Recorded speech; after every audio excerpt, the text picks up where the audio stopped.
Sleep is he, the ploughing plonker. Break me pearlies on this blasted pit-ridden tract.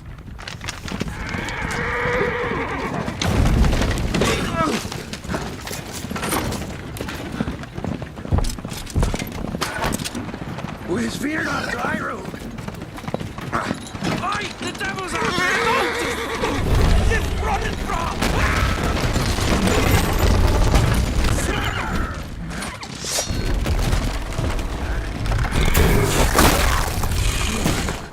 The builder, shield us.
Salt.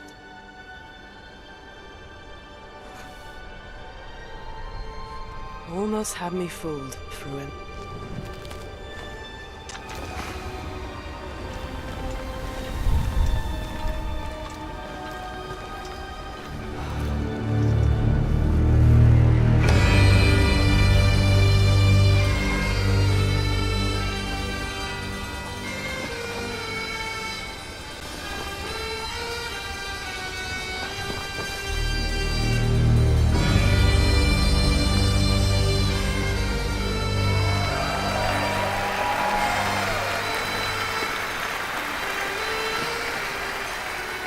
Thank you.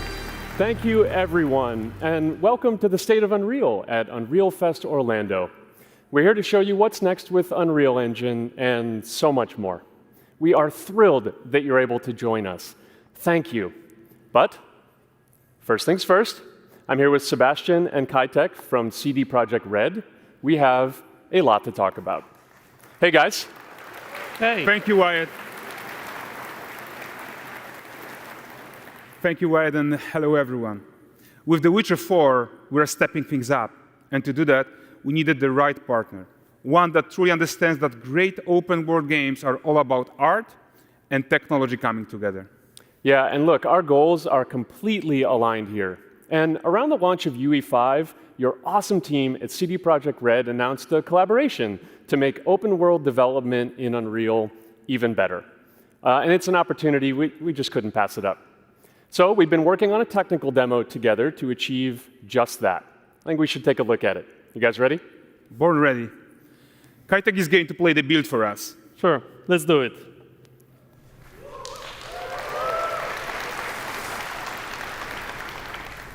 This is a technological showcase set in the world of The Witcher 4.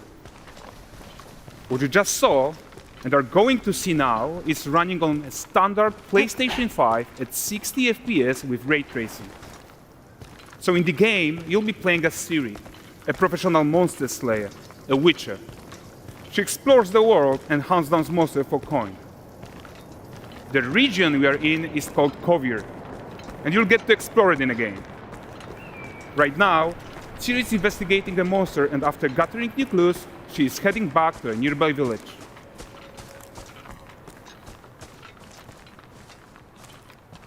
All right, everyone, meet Kelpie. Let weeds be weeds, Kelpie. So just like Geralt had Roach, Ciri has her own loyal companion. We return to town. These two characters need to feel like one. Since you're gonna explore the world on horseback, riding needs to feel seamless, natural, and just fun. Yeah, and to support that, we're introducing multi-character motion matching in Unreal. So Ciri and Kelpie, they're perfectly synchronized when mounting from any angle and speed. And we also support root motion movement on Kelpie, so controlling her feels realistic and grounded.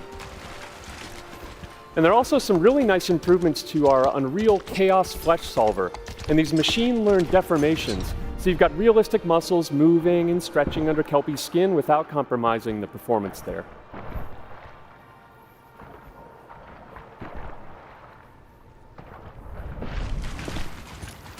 So let's leave Siri behind for a second and talk about the world itself. So much of the Witcher world is natural, organic, especially Kovir with its dense forest and wild nature. Yeah, and wild nature is hard. And with nanite geometry, we've freed artists from so many of their old constraints. But we don't want to rest until everything we do in Unreal has that same spirit of freedom. There's always more work to do. And foliage is a huge piece of that puzzle. So we are excited to introduce nanite foliage. And in order to achieve gorgeous foliage density everywhere, while still being memory efficient, fast to render, we believe that a new idea was needed. So instead of the same card approach we've been using for the past 20 years, artists should be free to take a nanite approach to foliage, modeling every single leaf and pine needle. And the old LOD tricks of the past, they needed a complete rethink. And in their place, it's a new adaptive voxel representation in nanite. It's volumetric, it's fully 3D, it is super fast to render. And these dense clusters of triangles turn into these cubes, which at a distance, they're no larger than a pixel, and they react to the changing light of our dynamic sun and our shadows, and they allow artists to render whatever amount of foliage is needed to achieve their vision without compromise. And no compromise means how ambitious we are when it comes to bringing our vision to life with incredible visuals. But more than that, together with Epic, we created faster way to load the world. We can now bring in more content more quickly for the smoothest possible experience as we fly down to catch up with Siri.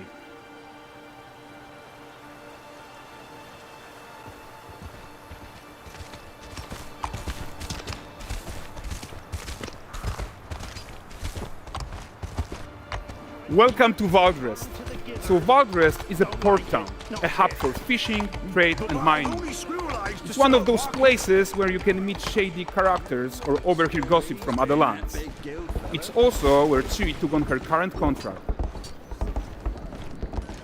High-tech, let's leave Kelpie here and explore the marketplace and food.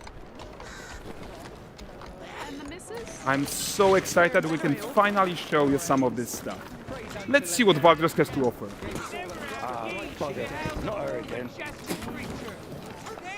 Not even at the land Exeter Fair! Now, 9 gazes while I present him with a fish. For the furry rascal will often wink, and a fair's weight grants good fortune.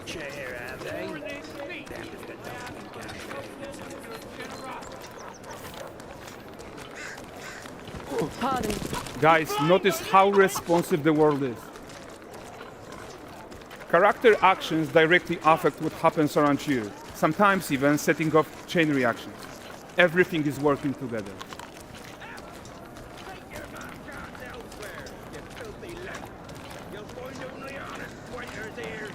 Oh, look at this poor gentleman being taught how to fly by an angry innkeeper.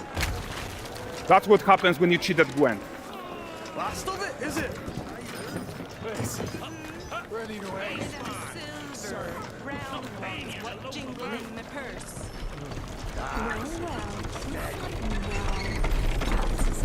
Okay, so this is the guy who gave the Spirit Quest his own. Like you probably suspect, he has his own agenda in all of this. You're off your tits again, Wilfred. Get your ass up.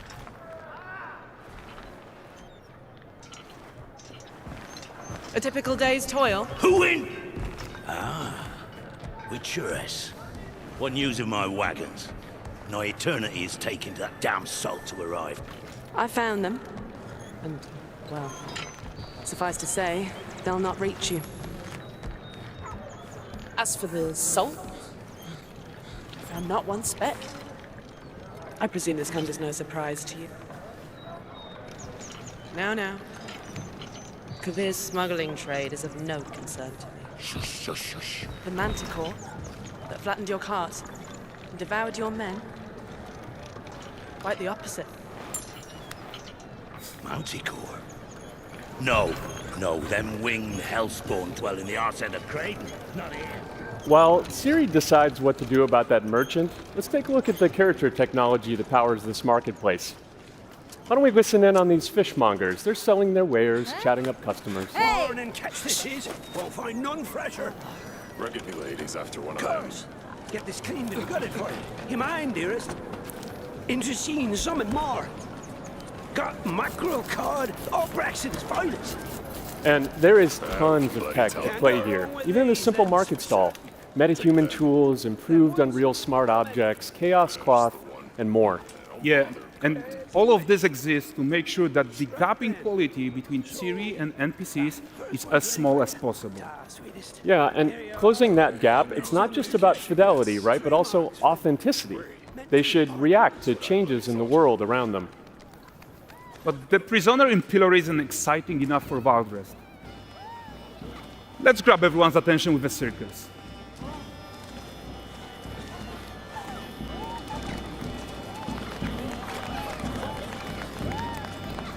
But the great performance deserves a huge crowd though.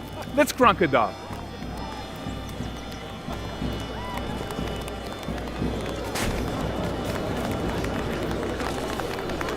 So you are seeing tons of optimizations here to many of Unreal's systems, including an entirely new Unreal animation framework, allowing us to fit easily in our 60 FPS budget, not just in rendering, but also with room to spare on the game thread. Over 300 animated skeletal mesh agents all going about their business. And the whole point is to leave breathing room for developers like you to introduce the gameplay and the systems that your players expect, empowering you to make your worlds come to life without Unreal standing in your way. You are right, and that's the open world RPG that we're making. But before we wrap up, how about one final check-in with Siri?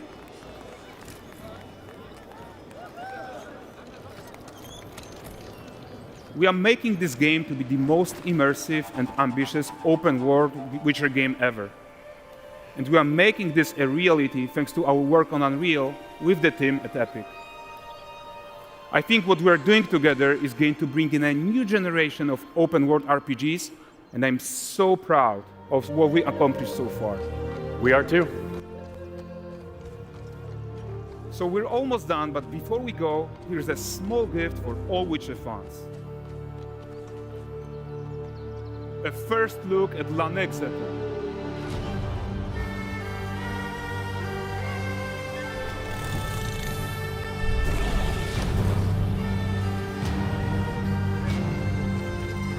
Onward, Kelby. We've worked.